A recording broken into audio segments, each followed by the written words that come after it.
Ladies and gentlemen, Mayor Levine, Cava.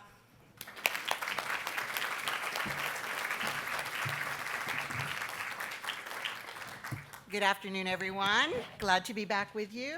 And I know we've been joined by some others, and wonderful to have you all. Hope that the morning session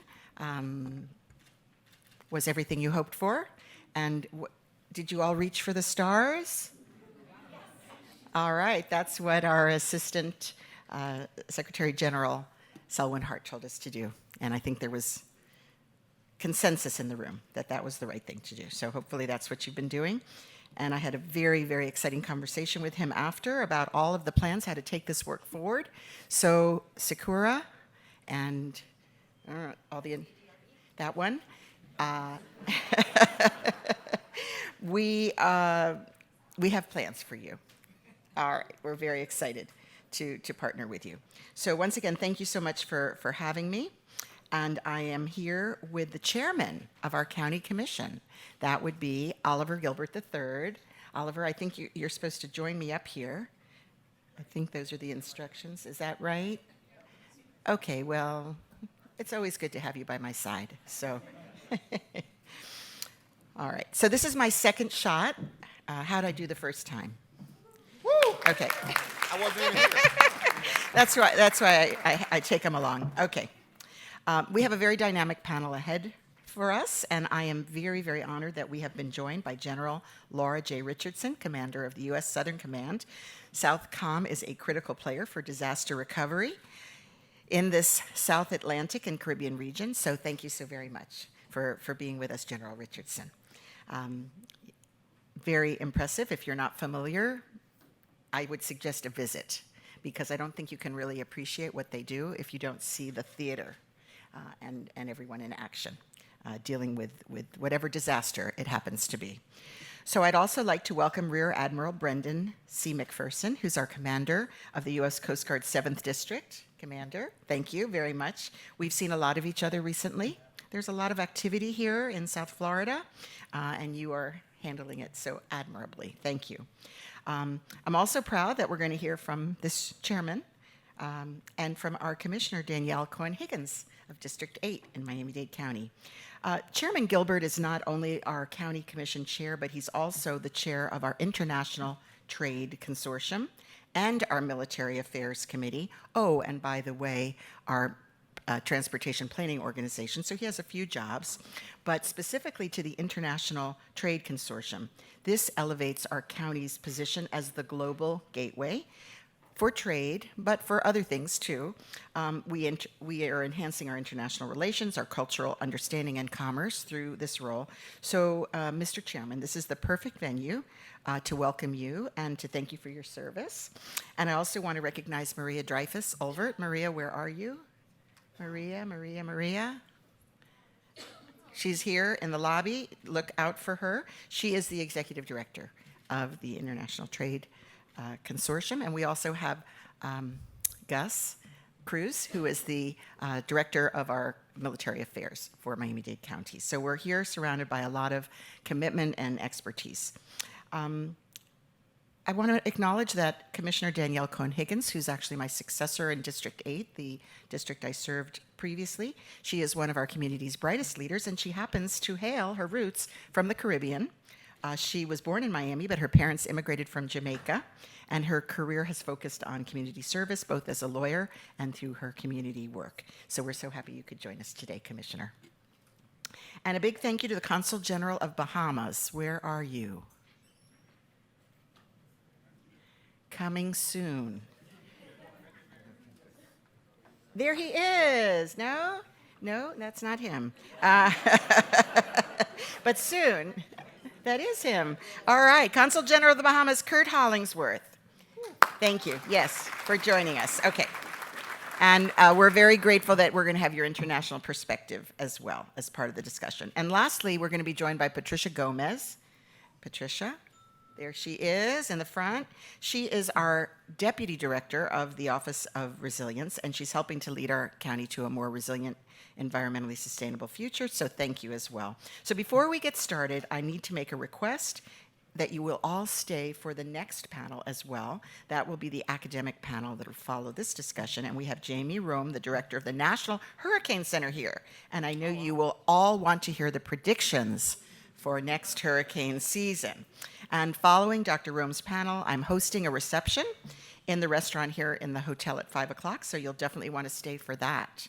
And our Assistant Secretary General will return as well, and we've invited members of the Consular Corps to join us, so we'll be joined by many more. So now it's my pleasure and honor to present Chairman Gilbert for his opening remarks. And we're grateful for the partnerships around equity and a sense of urgency consistent with this conference's goals. Thank you. Thank you. Thank you very much, Madam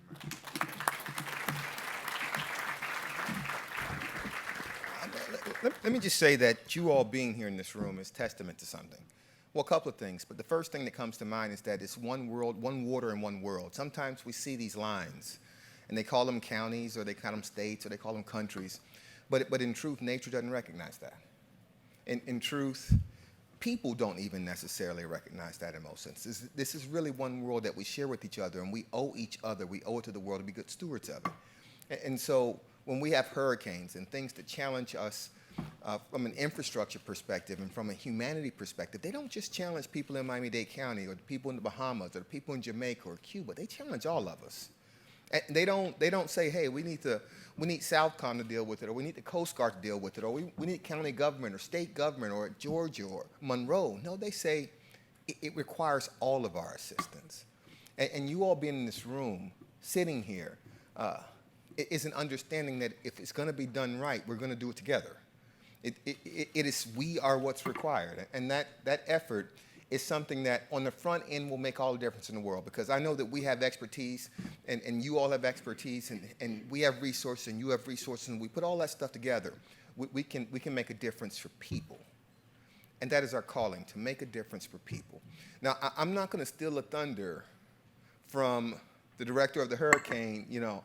There's going to be hurricanes. Let me just give you all the prediction. There's going to be hurricanes. There's going to be hurricanes. There's going to be tropical, what do they call them, tropical systems and occurrences. Let me tell you why. Because the water is hotter than it used to be. And so we know there's going to be hurricanes because we know the water is hotter than it used to be, because we know we made it hotter than it used to be. So it's incumbent on us to prepare, to harden our infrastructure if we can, and to prepare for disaster if it strikes.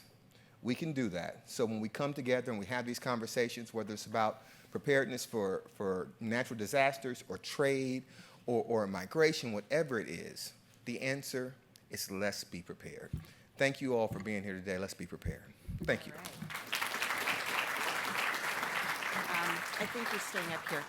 Okay, I'd like to invite our speakers to join us up on the stage now, and also to let you know that we've asked for more chairs. So please, for our guests who've not yet found a place to sit, we're working.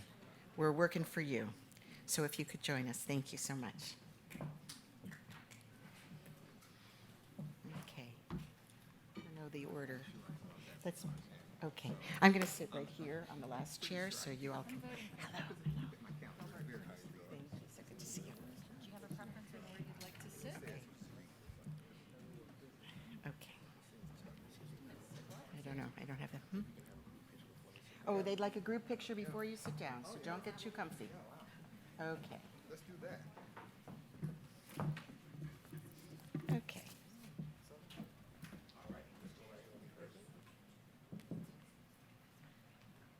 Okay, big smile right in the middle.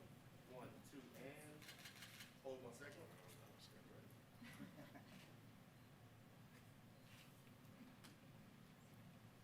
Okay, let's get one more for good luck. And Those are his famous lines. Yes, always. Excellent. Oh, please come. Oh, Patricia was not in the picture. We're waiting for another chair. Oh, a chair. Oh. Okay. You know what? I'm going to stand. So you sit there. You sit there. Sit there. Okay. Great. Great. Okay. I was going to say pretty much what the chair just said, that the people in this room are a true testament to the collaboration that exists and is needed so that we can work together to front this crisis and the direct impacts it will have on all of our communities. We are an international region. We're here representing 4 states, many island nations, other countries around the Caribbean basin, and truthfully, Miami is in many ways the capital of the region, and so it's really on us to play a role, I think, in convening and bringing people together for shared purpose. So really thrilled that through the auspices of this great organization, we can do this. We know that there are going to be storms. Mr. Weatherman, the chair, said the storms are coming. And we know that in the past, disasters in the region have led more people to come to our shores. So we must also be prepared for a new wave of climate migrants and refugees as other disasters strike, and others experience the impacts of sea level rise. So unrest as well as storms are bringing people to our shore, and so we need to invest in resilience building now and not wait for another disaster. That is the purpose of today's panel as well. We need to identify new and equitable ways to fund that adaptation, because we know that so many of the countries in the region are not in a position to take the necessary steps and make the necessary investments. So we have to be part of the solution and help them. And that, again, was Assistant Secretary General Selwyn Hart's message, that we need to do our part to really help our neighbors to prepare.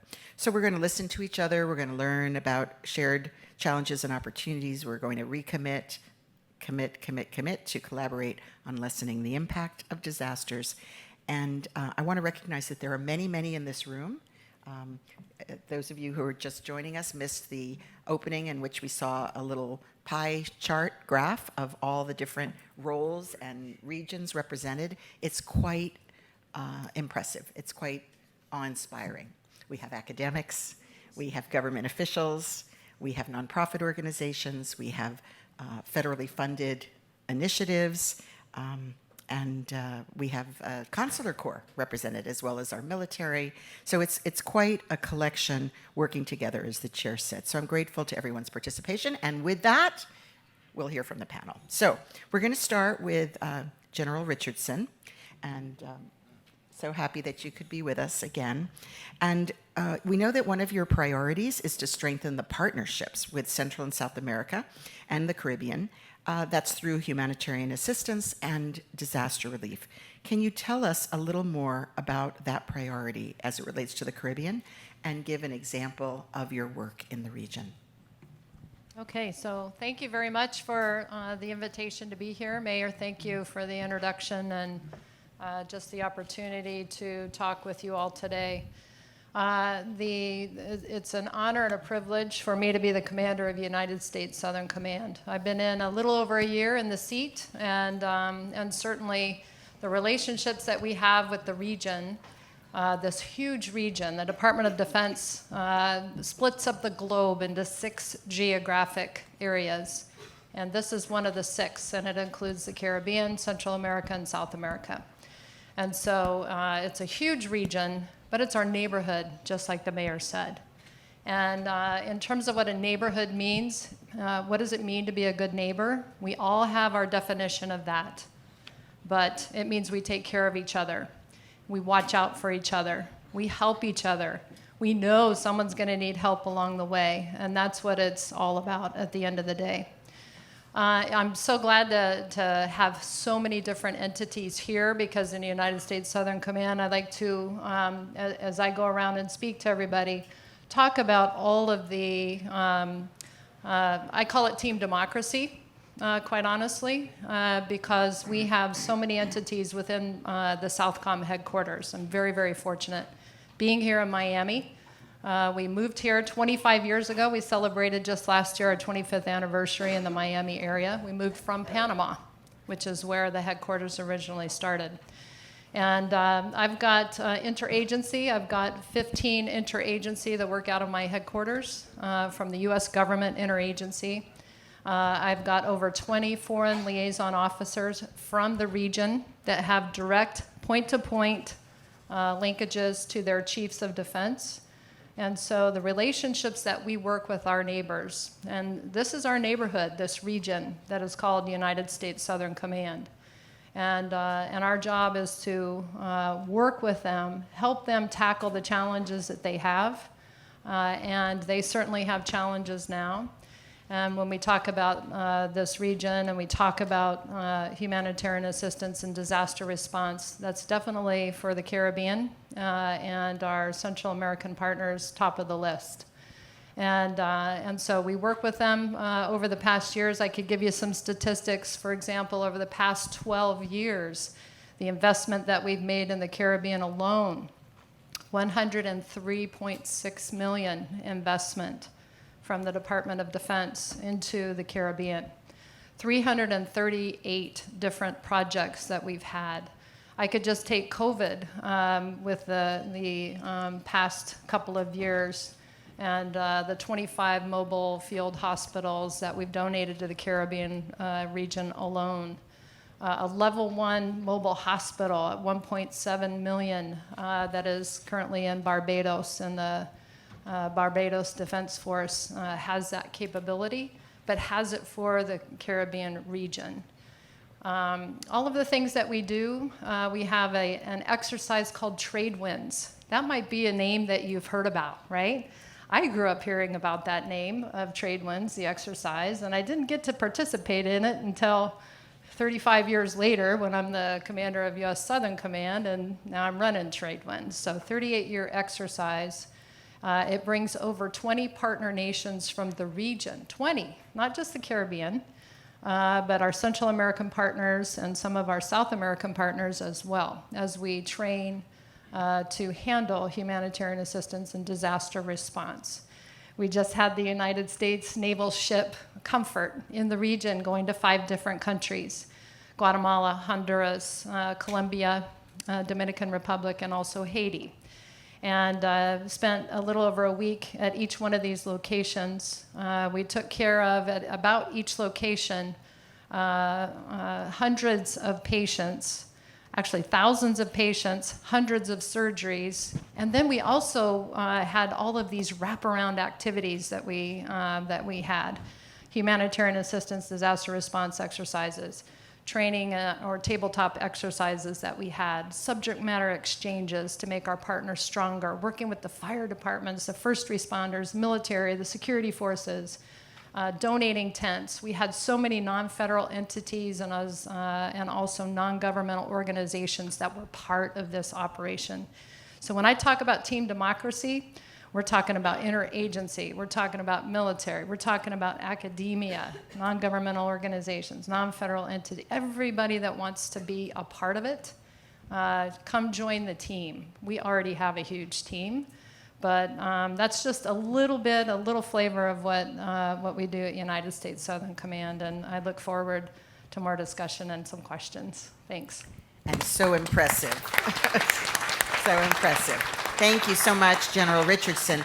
And now I'm going to ask all of our panelists to briefly answer a question, and then we'll take another question that each one will have lead on. So I want to, we all know that we need to take urgent action to respond with the best available science, and we need to build effective, inclusive resilience. So what are some of the immediate steps that we can take to further our shared mission of community resilience and rapid disaster recovery? And if it's okay, we'll start with you, Patricia. Thank you, Madam Mayor. I think so. Yes. So I think we are doing a very good job, of course, with our leader here on board. And building resiliency in government, it's also about relationship building. And we have cooperated regionally and locally to further our climate action strategy, sea level rise, and many of our initiatives. In the region, we are working with Miami-Dade County, Broward, Palm Beach County, and Monroe County on the regional cooperative. And the focus is how we can work as a region and move forward and provide this expertise that is needed. Another example is the Resilient 305 Collaborative, where Miami-Dade County partnered with the City of Miami and the City of Miami Beach, and we have a framework to develop our resilience strategy as well. And internally, leading by example, we are installing renewable energy on our buildings. The mayor has been a champion, and we are also working with our residents to start cooperatives to make it accessible to all the residents in Miami-Dade County. So those are some of the things that we are doing. Great, thank you so much. General Richardson, you want to go next? We'll just go down the line. Anything you want to add to what you've already said? Well, so in terms of making our partners stronger, we partner, we have the exercises that I mentioned before. We work on having the USNS Comfort, which is a huge impact to the region in terms of just working all the different things and working with our partners to make them stronger. I hold an annual conference, so I have our Caribbean National Security Conference coming up. I do one for Central America, also South America, but it brings all of the partner nations together to talk about what they have to support this year prior to a hurricane season, and certainly what they're having problems with, what they need help with. In terms of the security cooperation that we do each and every day with either hardware, we're talking radars, we're talking coastal patrol vessels, utility boats, search and rescue boats. We have 20 plus boats that we'll be donating here over the next couple of years to the Caribbean region. But it's been very important that what we do give, that we're able to maintain it as well, right? And be able to have the spare parts, be able to have the maintenance capabilities and skill set to keep that operationally ready. And so it's a holistic effort across the board to make sure that our partners are as strong as they can be. Because when they're not strong, then that's more of a lift on the United States that already has its own problems to contend with. But as a team, we got to make each other stronger and more resilient. And so we work very closely to do that. I do want to mention that we do have a Department of Defense climate adaptation plan that the Department of Defense developed last year, 5 lines of effort. Because it reduces our readiness in the military, it takes resources, the impact of storms, those kinds of things. So how do we build climate defense into the Department of Defense? Because Secretary Austin looks at climate security as national security. And we have a whole plan that we are working towards. So, Excellent. Thank you so much. Mr. Chairman. I agree with the general. Yeah, and Patricia, I agree with them. And I would just say, there was this, this philosopher who did a lot of writing and speaking in the early 1990s. His name was Tupac. And he said something that's profound that I actually think about a lot of times when we're having conversations like this and we're talking about public policy and how we act and what we're going to do. He said the streets are going to eat no matter what. And not regarding the context he said it in, but what I think about when we're talking about these things is that people are going to do what they have to feed their families. People are going to do what they have to take care of themselves and their lives. And so whether it's disaster, whether it's being displaced because of other reasons, but whether it's the general effects that climate is having, detrimental effects on the world, people are going to move to protect themselves. If we operate with that understanding, we know that being a good neighbor means not necessarily waiting until a hurricane comes and tears down their village or their hammocks, but helping them beforehand build structures that can resist hurricanes. Because from their perspective and our perspective, having that type of stability in our region is important. And so we have to acknowledge with our policy, our deeds, our actions, our hearts, and our resources that the world is a lot smaller than what we think it is. And that it might be another country, but it really is just right there. And so if we are who we say we are from a compassionate perspective, and if we aim to be what we say we aim to be as good neighbors, and it's not just the country, it's us as people. We have to acknowledge that and be good partners going into stuff. And so these conversations, this room should be in the convention center. It should be thousands of people. Because in truth, we know something. We can't get surprised by hurricanes. We can't get surprised by people who are trying to migrate to America. What are we surprised by at this point? We see the conditions places, we know how people respond to those conditions. So we're getting surprised by the sunrise every day. It rises every day. So I'm just thinking maybe these conversations ought to be broader. And something that the general said is true. Listen, the idea that climate change is real, I think that argument has been settled at this point. It's real.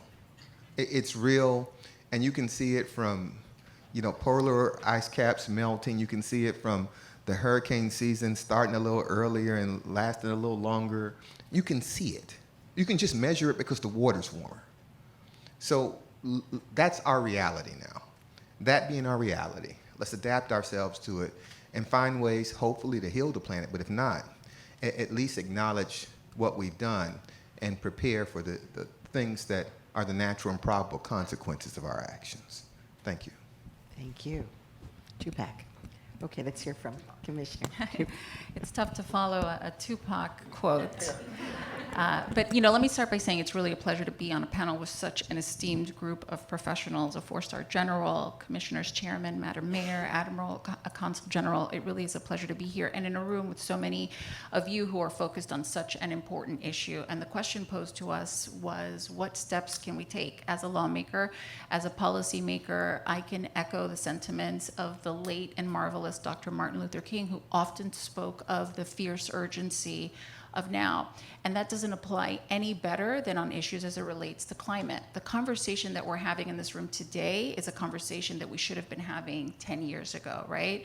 And I'm thankful that we're having this conversation now so that we can all engage, and as leaders in our community, we can engage our residents as well to understand that the climate crisis is not other people's problems, it's our problems. Investments that we're making in our neighbors in the Caribbean are investments that we're making for ourselves here at home. So I'm thankful to hear our general talk about the millions, the hundreds of millions of dollars that have been invested in our neighboring communities to shore up infrastructure, to help those communities survive what is sure to be coming stronger and faster and more frequently now as a result of our change in climate, so that we can stabilize our communities right here at home. So as far as what steps we can take, I believe getting the message out, having everybody understand that climate is an issue and a true crisis that affects each and every single one of us, irrespective of how wealthy you are, how poor you may be, what your race is, what your demographics are,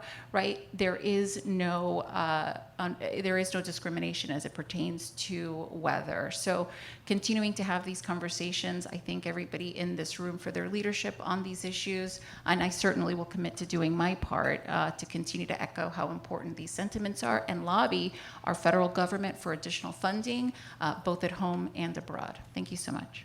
Thank you so much, Commissioner. And to our Consul General. Okay, thank you very much, Mayor. I just want to offer some statistics and some facts here. We are great neighbors here to the United States from the Bahamas. But there's some reality that we need to face, and I just want to share some of them with you. The immediate effects of climate change in the Bahamas, they're becoming more frequent, more intense hurricanes. Sea level rise affects 11% of our populations. About 15% of our GDP is threatened by climate change. The most recent storms that caused real havoc in the Bahamas would be from 2004 to 2019, and that would be Francis and Jane in 2004, where it affected the island that I'm from. Some of the devastation we're still faced with. Our recovery is still ongoing. And we had Wilma in 2005, Joaquin in 2015, Matthews in 2016, Irma in 2017, and most devastating one that we would have experienced in all of the history of the Bahamas would be Dorian. And Dorian cost us some $3.4 billion in damage, which about 30% of the country was basically damaged, and some 30,000 homes and families were affected by Dorian.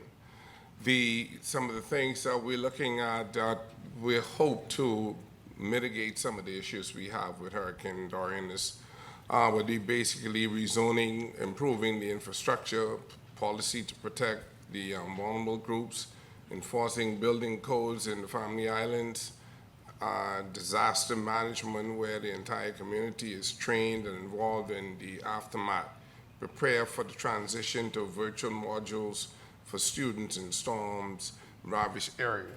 And I can tell you, as being involved in education during this Dorian experience and the pandemic was a real experience, because most of our kids, I'd say about 80% of our children was void of education during that period, and mainly because of the infrastructure and the inability of connectivity throughout the Family Islands. For those of you that are not aware, Bahamas is made up of some 700 islands, rocks and keys, and we have about 30 of the islands within the countries that are inhabited. Each one of them have an airport, hospital, and schools.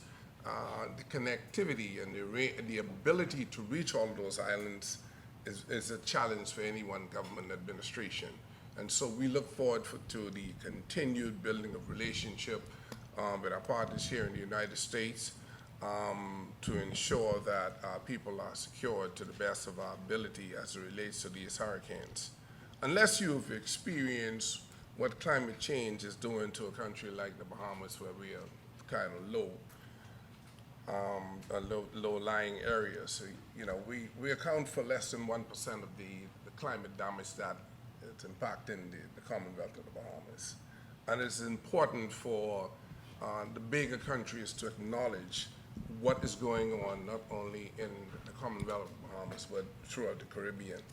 And unless we accept that none of us are safe, unless all of us are safe as it comes to climate change, we will continue to experience the kind of fierce hurricanes and damages that we see now that's taking place throughout the country. And so I'm a testament of what we experienced through hurricanes and the effect that it have on our families and friends. And just in closing, you know, we have yet to been able to determine the total loss of lives in the island of Grand Bahama. And so these are things that we are really concerned about. If you hear my Prime Minister speak, he is very strong on climate change, and he is one of our champions in this fight for equity in climate change. Thank you. So Bahamas is here. We're looking for support. We are partnering with all of those entities we have to partner with. Thank you very much. Thank you so much, sir. And Admiral McPherson, we know you're very busy these days on the seas, and we hope that you can give us some idea about your area of responsibility and mission, and also the important partnerships you have that can assist us in these efforts. Yeah. Thank you, Mayor. First of all, thank you for inviting me to be here. Looking at the panel, I think it's reflective of how important this topic is. And so it's a great honor to be here to talk about what the Coast Guard is focused on and what we can do to support this effort. So I have never been to this venue, this event before, so thanks for that invitation. Hopefully we'll see future invitations to the Coast Guard District Commander to be here. And because it's my first time here, in addition to my cheering squad in Coast Guard Blue, I like to plant somebody in the audience when I'm at a new venue. So Captain George Bonner, U.S. Coast Guard retired, a classmate of mine from the Coast Guard Academy, is here, and he's representing North Carolina. He's with make sure I get this right, George, I think you're the Director of North Carolina Renewable Ocean Energy. So thanks for being here, George, and make sure, I'm going to hear a lot of applause. If you would from wave your hand so everybody sees George. Thank you. So, Mayor, what I'd say first off is that, you know, disaster response is our business. This is what the Coast Guard does day in and day out. And we don't do it alone, nor can we do it alone. So we do rely on those partnerships. It's so important to me as a district commander that partnership is one of my tenets of my leadership philosophy. Without those partnerships, we can't get the job done. So as I look at that, the Coast Guard brings some unique authorities and capability and capacity when it comes to maritime and coastal disaster preparedness and response. We are first responders, we're a humanitarian service, and we're a branch of the armed forces. So we work side by side with General Richardson's team at U.S. Southern Command to prepare for and respond to these. And the way I like to look at it is, when it comes to readiness and response, there are really 3 lines of effort that we, the Coast Guard, want to focus on. One is to build our own readiness and resilience with our own force, because we have to be ready to respond when the call comes. And I'll talk a little bit about that. The second thing is, we want to help our partners, state, local, federal, international, build their own readiness and resilience, because as I said, it's going to take partnerships. And then the third thing is, we need to be prepared to respond. When that call comes, wherever it is, whenever it is, we need to be ready to do that. So let me give you just a couple quick examples. The earthquake in 2021 in Haiti, a significant event. And based on some pre-need relationships that the Coast Guard had with the Haitian Coast Guard, with the government of Haiti, and the fact that we operate in that area, within 24 hours of the call, we had helicopters in Haiti rescuing people. Over 350 people were saved. And just over the horizon, right behind us, was U.S. Southern Command, with their forces from U.S. NAV South, from JTF Bravo, and others, who literally were doing some of the heavy lifting. We are a small and agile force, and then we got reinforced by U.S. Southern Command. But that didn't happen without pre-need relationships, planning, exercises. And so I really want to foot stomp that. I think establishing those pre-need relationships. Another example of that was the Coast Guard's response to Hurricane Ian just a few months ago. I met the FDEM, Florida Division of Emergency Management Director, Kevin Guthrie, several months before that hurricane made landfall. And because of those pre-need relationships, the fact that we work together, we train together, we follow a common incident command system, so we're organized and synchronized to respond as quickly as we can. I think we were able to be effective in doing that. And there again, within hours of landfall of that hurricane that devastated the southwest part of Florida, we had Coast Guard aircraft already pre-positioned out of the path of the storm that were able to get in the air and make that response. So I would just leave you with, for our purposes, we have 34 bilateral agreements with our Caribbean partners. And many of those are focused on counter drugs and migrant interdiction, but it creates the framework that when there is a disaster, we are already talking, we have a common language, a common framework for responding, and we can respond. Thank you so much, Admiral. I'm going to turn now to Commissioner Cohen Higgins. Here we are in close proximity to Caribbean island nations and other parts of the Caribbean. And I'm wondering what you've learned about our link to the Caribbean, particularly as it relates to resilience and climate, and what is our role at Miami-Dade County to assist?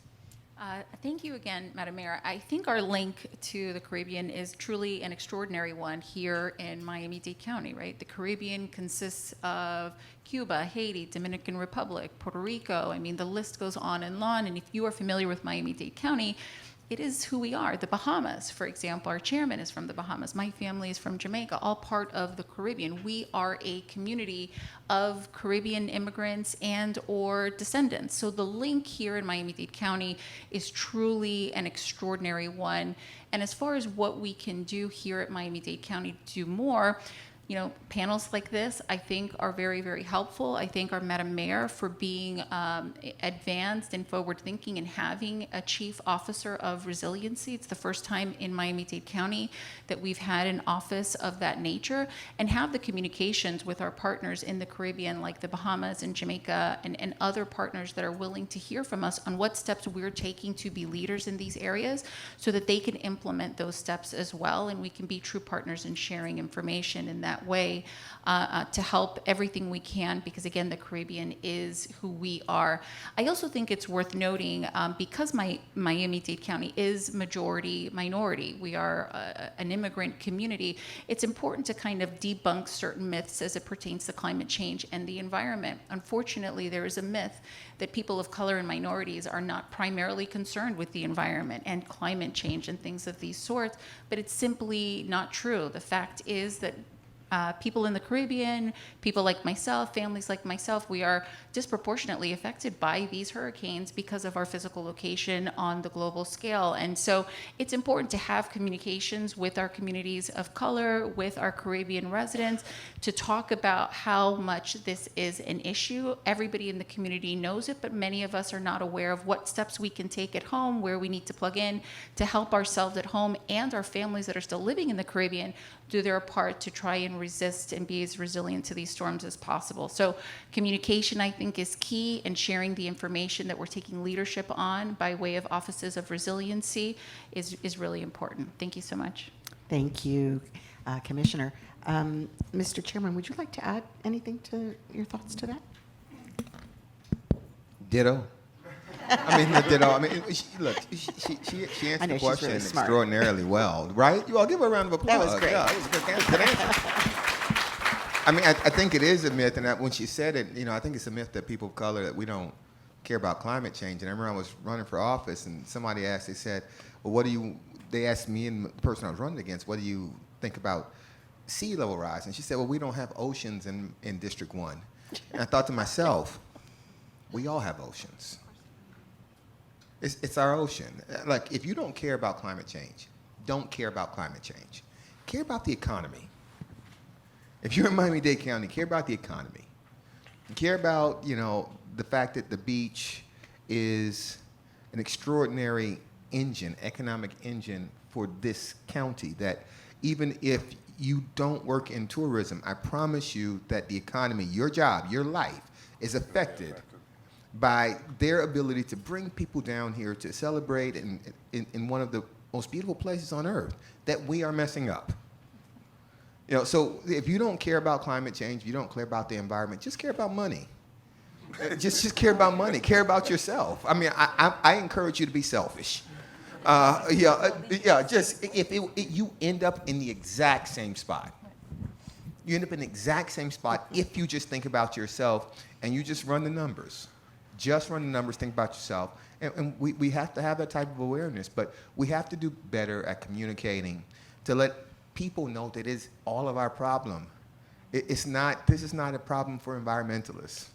This is a problem for environmentalists and capitalists and humans, because this is an existential threat to us. Yes, sir. And so I think that's probably the message that ought to be out there. Very good. And to the animals, too, by the way. Thank you. To our Consul General, Mr. Hollingsworth, we're very fortunate to have not only you here, but a very robust consular corps, several already here, and we're joining as the afternoon progresses. And so I'd like you to tell us more about your role in connecting the continental southeastern U.S. with the Caribbean, and what role other consul generals should take for disaster preparedness and climate resilience. First of all, I'm not going to speak on behalf of the other consuls. Smart. But I think the thing what we want to do is ensure that our partnership is strengthened, and that our partners understand how important it is for them to be a part of what we are doing.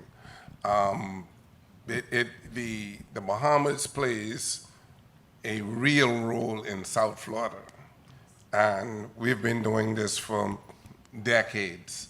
And so we want to continue to strengthen that relationship and educate more the people that we come into contact with.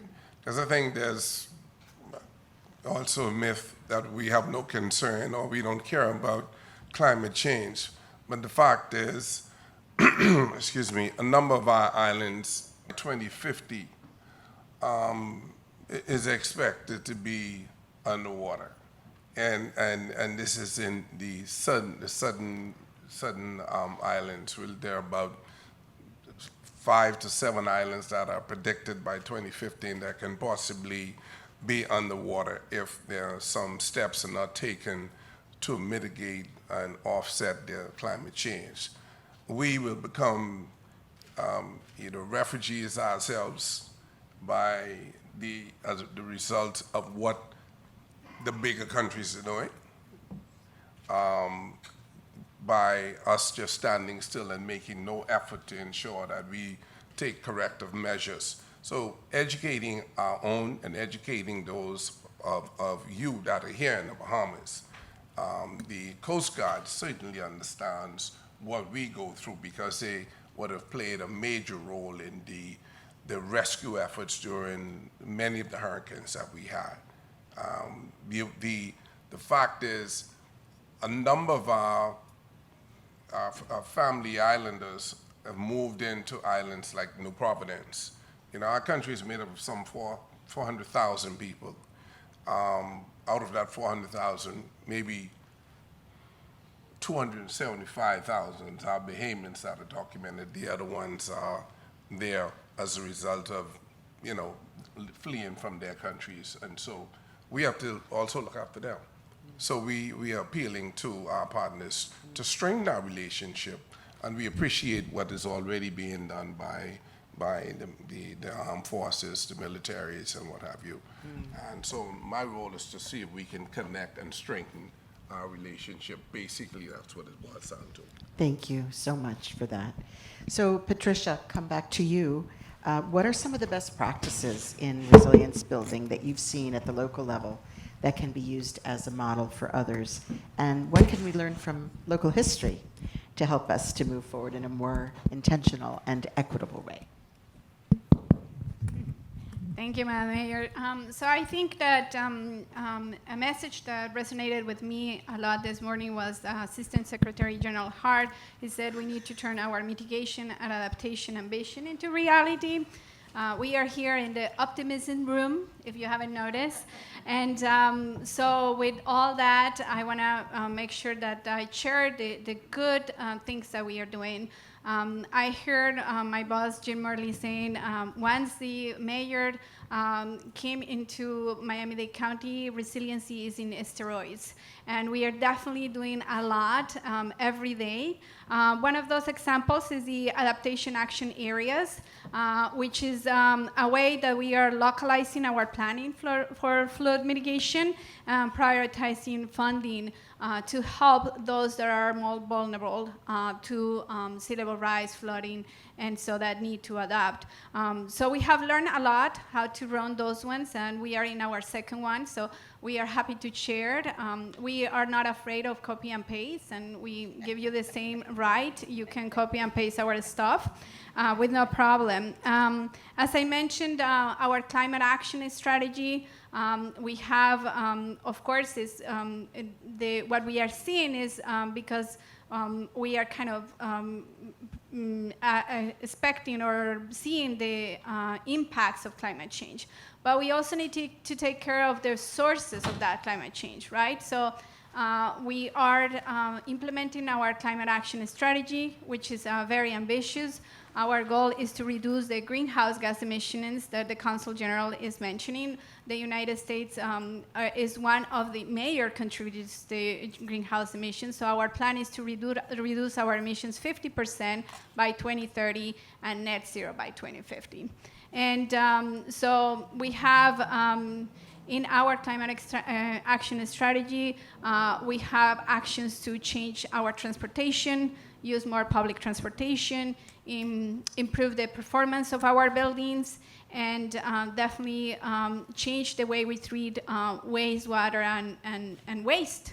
And the mayor has asked us to embark us in another exciting project to reach zero waste. Yes. And so we are working on that as well. So as you can see, we have a lot of projects going on. We have been working with the community. We are and also strengthening our relationships with our friends from the Caribbean and Latin America. So I think that doing our part and sharing our knowledge is the best way we can achieve that. Thank you, Patricia. Thank you very much. And I'm going to ask one quick, fast round, so super short answers, and then it will be your opportunity. So please get your questions and your comments ready. So, climate refugees. Consul General Hollingsworth called our attention to the reality that people are going to need to leave. So where do they go? They come to the coast. Absolutely. Right here. And so what can we say about that? How do we prepare? Policy, legislation, programming? Anybody? No particular order.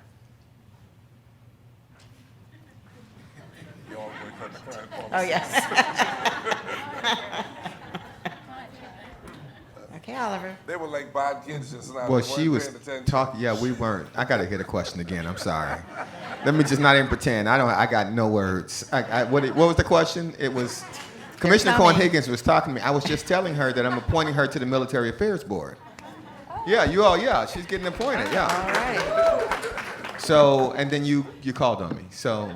Okay, well, there are others up here who wants to take this question. Yeah. It's coming. It's happening. It's happening already, right? We already have climate refugees. It's not just from rising seas. We have climate refugees from Central and Latin America. We have farms that don't grow. We have jobs that don't exist. That is as a result of climate change as well. So what do we do? Oh, that was the question? Yes.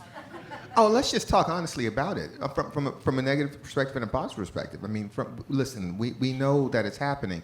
So yes, we need some sensible migration reform. Okay. But then we also need to also acknowledge the extraordinary role that immigrants play in this country. Listen, you take everybody who was here undocumented outside of the country, our economy would literally fail. And there are people who come to this country and they do bad things, but the vast majority of them don't. So the demonization of people who are here not because, they just they wanted a better life. They wanted what the people who created this country wanted. They wanted a better life. Nearly 300 years ago, people from Europe came here because they wanted a better life. People are doing it from Haiti and Cuba and Honduras and because they want a better life. Look, to go back to that Tupac quote, the streets are going to eat. People are going to choose to try to have a better life, and they see that because that's what we promote. We promote ourselves to be this place where anything is possible if you're willing to work hard. And so people who want to work hard come here. It's incumbent on us to have laws that control that migration, but also to help them back home so that they feel that life is obtainable where they are. And so if we don't have a policy that looks inward and a policy that is assertive and looks beyond our borders, then it's going to be difficult to get a handle on this. So put Miami-Dade County in charge of immigration reform. All right. Only if they give us the budget. We write the budget. We're not doing it. We ain't playing with you, Mayor. No, stop it. Okay. Anybody else? Coast Guard, tell us. How many boats do you have? Yeah, I mean, so we deal with the consequences of that, right? I mean, that's what we deal with, and our primary objective is to save lives. And so we're actively patrolling those areas where people do choose to leave their country for a number of reasons, but they often put themselves in jeopardy, in dangers. So we have to, first of all, honestly, we have to discourage that from occurring because we don't want people to lose lives. So then we have to look at, okay, so if we're going to do that, what are the other options? The Secretary and this administration, President Biden announced a new policy of providing some legal pathways for some Caribbean nations to come to the United States. The goal, I think, everybody can get around, regardless of the position, is safe, orderly, legal, and humane immigration system. I think personally, that's my personal opinion, is I think everybody can get around that. It's up to other people higher than my pay grade policymakers to determine how do we get there. In the meantime, the Coast Guard is committed to doing what we can to save lives and to deter and prevent a situation where we have mass migration, which ultimately does nothing to help the situation and only creates instability. Thank you. And I think I'll give the closing word to our general, who has done so much in this regard. Thank you. So I would say this region, and I will say not just the Caribbean region, but the Central and South America, all of these nations are dealing with migration. All of them. And it's not just up close to Florida. It starts with these countries, the 6 million, almost 7 million out of Venezuela alone. Worst humanitarian disaster and significance of what is happening in that country. And then where do all these people go? They're going to all of the countries in the region, all of them. Some are going as far south as Argentina and Chile, going into Brazil. So going on the east side, going on the west side, going up through Central America. They watch our policies, everybody that's on the move. So the chairman talked about it. When people can't get food, they can't get health care, they don't feel safe. If I just talking about all of the vicious circle of threats that I deal with every day. If I talk about all the transnational criminal organizations that are in the region, $310 billion annual revenue business. 310 billion, not million, billion. These organizations have only gotten stronger. And then you have what's happening in Venezuela, you have what's happening in Haiti, Cuba, and you have all this migration and all this outpouring of people. The other nations are dealing with their own issues with their economies. Chairman mentioned economies before. I would say if you just take our own country and the impacts that we're still dealing with I was going to say climate change, but with COVID, the other C, all the residual effects, 170 million people into poverty from my region as a result of COVID. So you have these fledgling democracies trying to deliver for their people, and they're having a hard time doing it. And then you add migration. You add the millions coming out of Venezuela, and you've got, I was just talking to the new Chilean chief of defense yesterday, just got in the seat, and he's talking about the migration problem he has in the northern part of Chile out of Bolivia. And so when you deal with that, go to Panama. They're dealing with the migration coming out of Venezuela through Colombia and into Panama and through the Darien jungle. They're trying to keep migrants safe. Some countries try to move them along, just keep them safe, take care of them, provide what they can, and have them keep going. Others have developed programs to assimilate them into their societies and take care of them and give them jobs so they feel safe and can start anew there in that country. But we have a whole host of issues that's ongoing that is causing this migration problem and adding to it. I could talk about the drought corridor in this region, the 1,000-mile drought corridor as a result of what's going on as well. That's affecting people. Again, can't get food insecurity. It impacts all of these people. And so all of these countries are trying to deliver. I think that's why we see in these elections these more authoritarian powers coming in, these leaders that are coming into power and into the seat as the presidents because they're talking about fixing it and the populations are not getting what they need. And then as we work with these democratically elected leaders now, trying to help them figure out how they're going to deliver for their people. So it's a very, our administration has the root causes of migration strategy. And so we try to do our part very much so in helping the militaries within these countries because they're getting asked more and more to help the police because the police can't do it themselves. And the militaries are normally used to help secure their borders. but they can't handle the challenges, and so we're trying to help them. Human rights, everything based in human rights, the rule of law, professionalization of their militaries and their security forces. You see in Peru the protests that are ongoing. You see in Ecuador the protests that happened last summer. You see just the instability and the insecurity. I'll go back to the transnational criminal organizations.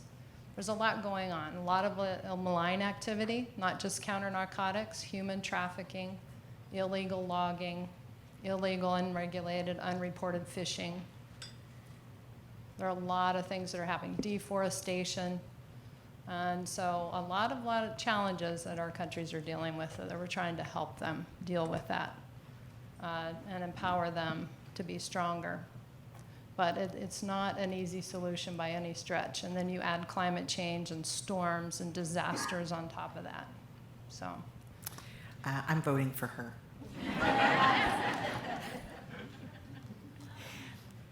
I'll just add one note, and then it's your time.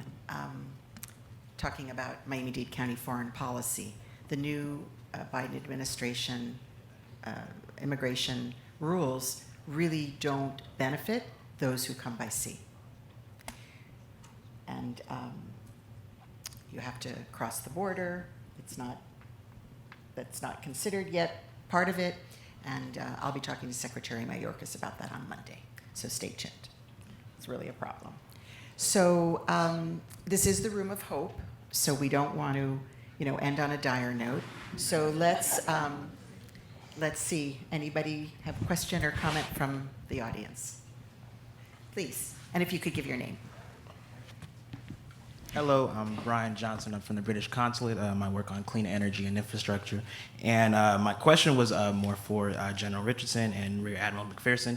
You mentioned that what we're dealing with is definitely an issue of national security.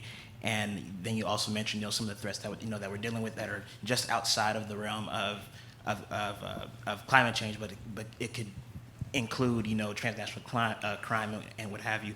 My question is, what do the statistics look like as far as the increased need for resources to address these issues? And then also you mentioned that there are currently about 34 bilateral agreements between the U.S. and Caribbean countries. Do you feel like there's that's enough to address that, or should there be more, or will there be more? And is that in the works right now? So I'm gonna take that first, if that's okay, and then I'll let Brandon chime in. But I started with the transnational criminal organizations. Now, what I watch very closely is at the top of my list is my number one pacing threat. The Department of Defense deals with is the People's Republic of China. And so, I'm just going to tell you how I see it from Richardson's perspective. And so when I look at frankly, I think just from what Southcom does, we're able to put together as we work with our partner nations, but you put together, number one challenge that I have is the PRC encroachment in this region. Number two is Russia. Number three is transnational criminal organizations. Although if you ask my partner nations, they'll tell you that transnational criminal organizations is at the top of the list. But the 21 of 31 countries in the region, 31 countries, 16 dependencies, 21 of the 31 have signed on to the Belt and Road Initiative with China. And I'm sure a lot of you know about that, the debt trap, all the loans and things like that. So as I talk about the narrative of the economies, and they're struggling with their economies and delivering for their people, trying to provide healthcare, food, just the basics, dealing with this poverty. When you have 21 of 31 countries that have signed on to these infrastructure projects, I call it the guise of being there and like they look like they're good neighbors. I don't call it investment that they make, I call it extraction. They bring in their host nation laborers to do the work, and the projects that we have found over the region, way overpriced, or they're they're not done very well. We've had the Corps of Engineers. I try to use every enabler that wants to be on team democracy that we can. U.S. Army Corps of Engineers is also doing projects. But I would say over the last 5 years, investment in my region by the PRC is over 50 billion with a B.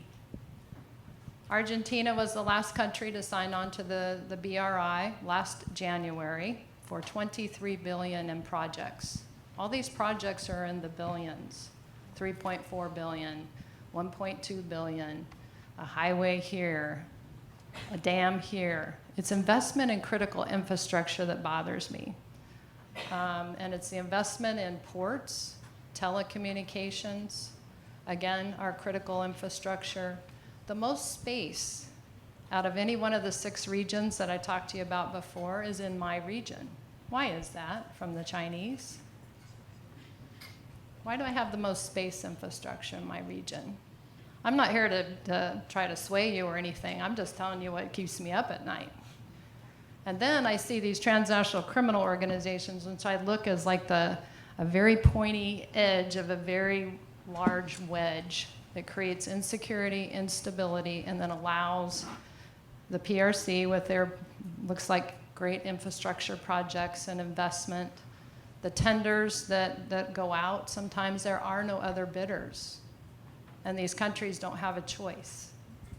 And so when I look at the largest buildup in military history on mainland China, why do we have such investment in this region, which I call on the 20-yard line to the homeland here, or in the red zone? Why is there so much critical infrastructure investment so close to us? So I watch that. That's what keeps me up at night.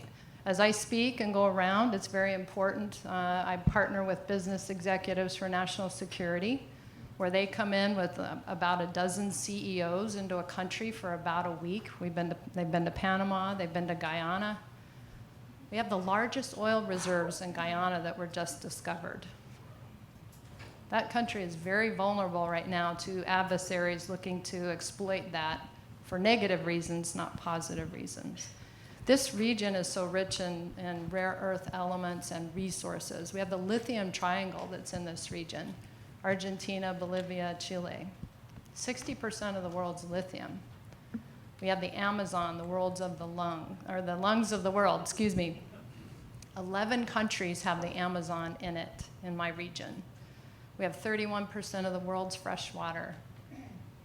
China gets 36% of their food source from this region.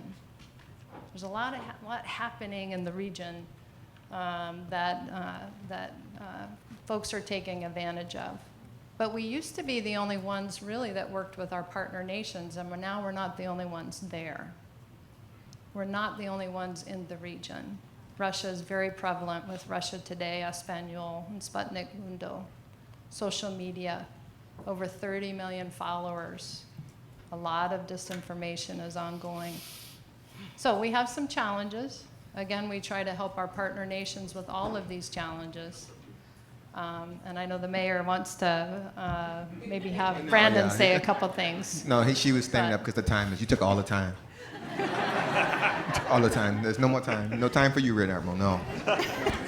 Well, I think this is probably the first time that Socorro and the Southeastern Caribbean Disaster Resilience Partnership has had this kind of conversation. Am I right? I'm still voting for her. So we have our challenges. I'm sticking to mayor right now. And I want to thank all of our great panelists for their insights, for their hard work, their dedication, their passion for the work. And with all of you, yes, we are going to be able to move forward with hope, despite these many challenges. So let's give them a big round.